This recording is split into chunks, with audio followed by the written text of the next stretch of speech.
Good day, I'm Lisa Rowe and this is your JIS News for Wednesday, August 21, 2024. Directives have been given for a special audit of the Jamaica Public Service Company, JPS's July to August billing cycles following Hurricane Beryl. This comes on the heels of several complaints by customers of receiving exorbitant bills. Energy Minister Darrell Vaz says the audit is in response to charges on estimated bills despite extended power outages during the billing period. He was speaking at a press briefing earlier today. This comes across to the JPS customers and Jamaicans across the island as uncaring and tone deaf. The government is resolute that the current situation cannot stand. I have made the position clear to the leadership of the JPS Co and will be making recommendations to the Cabinet for changes to be made in respect to the regulator. Based on the circumstances, the government has been left with no choice but to pursue a special audit and investigation into JPS bills published in the aftermath of the hurricane. Minister Vaz has also dismissed claims that increased power bills are due to the cost of automotive diesel oil, ADO fuel. No information has been provided to suggest that JPS had to operate using ADO for fuel for a prolonged period of time, given that the supply was disrupted for 5 days and that based on communications from JPS, only one plant would have been utilizing ADO for the period of disruption.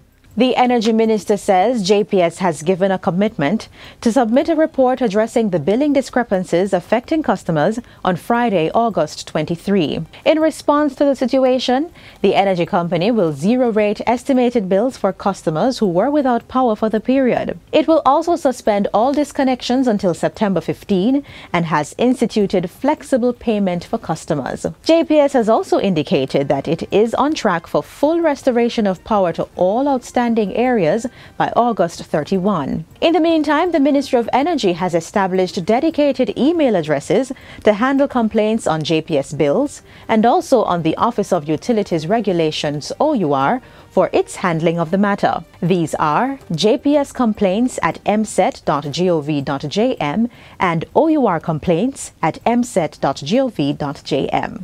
Jamaica's health sector is prepared to manage any possible reintroduction of monkeypox or mpox to the island. Minister of Health and Wellness, Dr. Christopher Tufton, gave that assurance on Monday following a meeting with a technical team from his ministry and 4 regional health authorities. I am satisfied that as a ministry, as a health authority, and by extension as a government, we are prepared and continue to prepare for cases that we anticipate will show itself in Jamaica. I am comfortable that the team is fully alert and that we are taking the necessary steps. Dr. Tufton says the sector has heightened its preparedness in light of the WHO's declaration of mpox being a public health emergency of international concern. We're an open country, open borders, a lot of travel takes place, and so we have to manage the process. In the next coming days, we will provide the country with better details on what the precautions and the protocols are. According to Minister Tufton, the health team has re-examined surveillance and case investigation procedures for mpox. This will allow for rapid identification of cases, clusters, and sources of infection. It will also enable the team to manage contacts, tailor effective control methods, and provide optimal clinical care. The Ministry of Health and Wellness will be scheduling public education and community engagement programs, and is to give an update to Cabinet shortly. To avoid transmission of mpox, the ministry is encouraging persons to practice safe sex, physical distancing, mask wearing, and frequent hand washing or sanitization. For further information on mpox, contact your parish health departments or call 888-1-LOVE. That's 888-663-5683. $100 million has been allocated for the restoration of fishing beaches across Clarendon, St. Elizabeth, St. Catherine, and St. Mary, particularly those affected by Hurricane Beryl.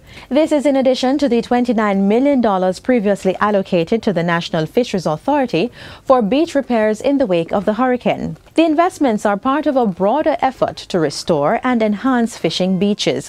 Minister of Agriculture, Fisheries and Mining, Floyd Green, announced the initiative at a recent handover ceremony at Parity Beach in St. Elizabeth. We've decided to focus our contribution on providing you with the inputs in the form of wire. We're going to give you a voucher so you can go out, buy your wire, get your fish pots back up and running so you can start the process of heading back out. Fisherfolk at the Parity Fishing Beach also received vouchers from the National Fisheries Authority. One of the beneficiaries, Deborah Williams Hall, expressed gratitude for the support. And I want to say a big thank you to the minister and the fishery for giving me back at least 2 rolls of wire. Here's my voucher where I can start back, so at least I have something to look forward to. In addition to the funds and vouchers, Minister Green revealed the plans to enhance the skills and capabilities of local fishers by expanding long-line fishing training to the southern coast in the coming year.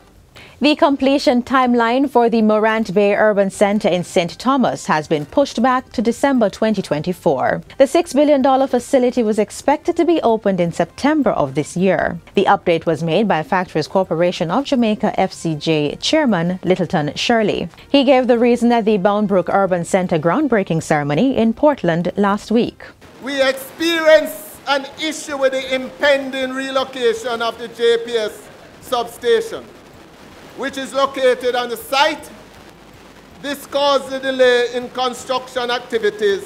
Mr. Shirley noted that the journey of building the Morant Bay Urban Centre has been a lot of work. It has been very fulfilling to see where we started and where we are now. A project nearing completion. A project that will be the blueprint for all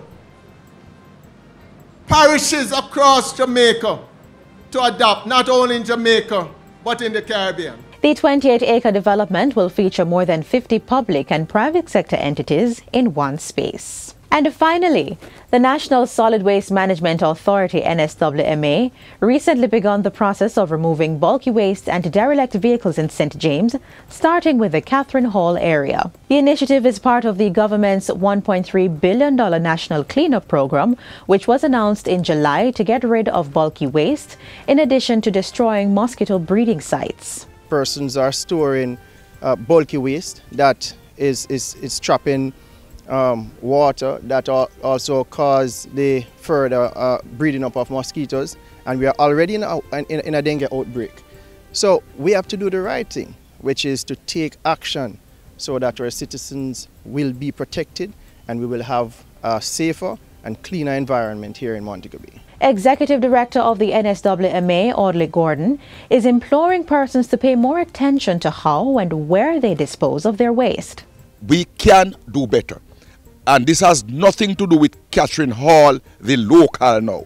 This is right across Jamaica. I could tell you, I've seen it in Upper St. Andrew in Stony Hill. I've seen it all over in Santa Cruz, everywhere. The no dumping sign will be there, and people dump right at the foot of the no dumping sign.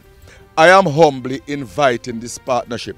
I'm begging for this partnership. Let us play our part to make Jamaica's beauty a collective duty. So far, over 2,000 loads of bulky waste have been removed from different communities across the island. The program commenced on August 8 and will expand to cover other parishes. And that's it for JIS News Today. I'm Lisa Rowe. Thanks for watching.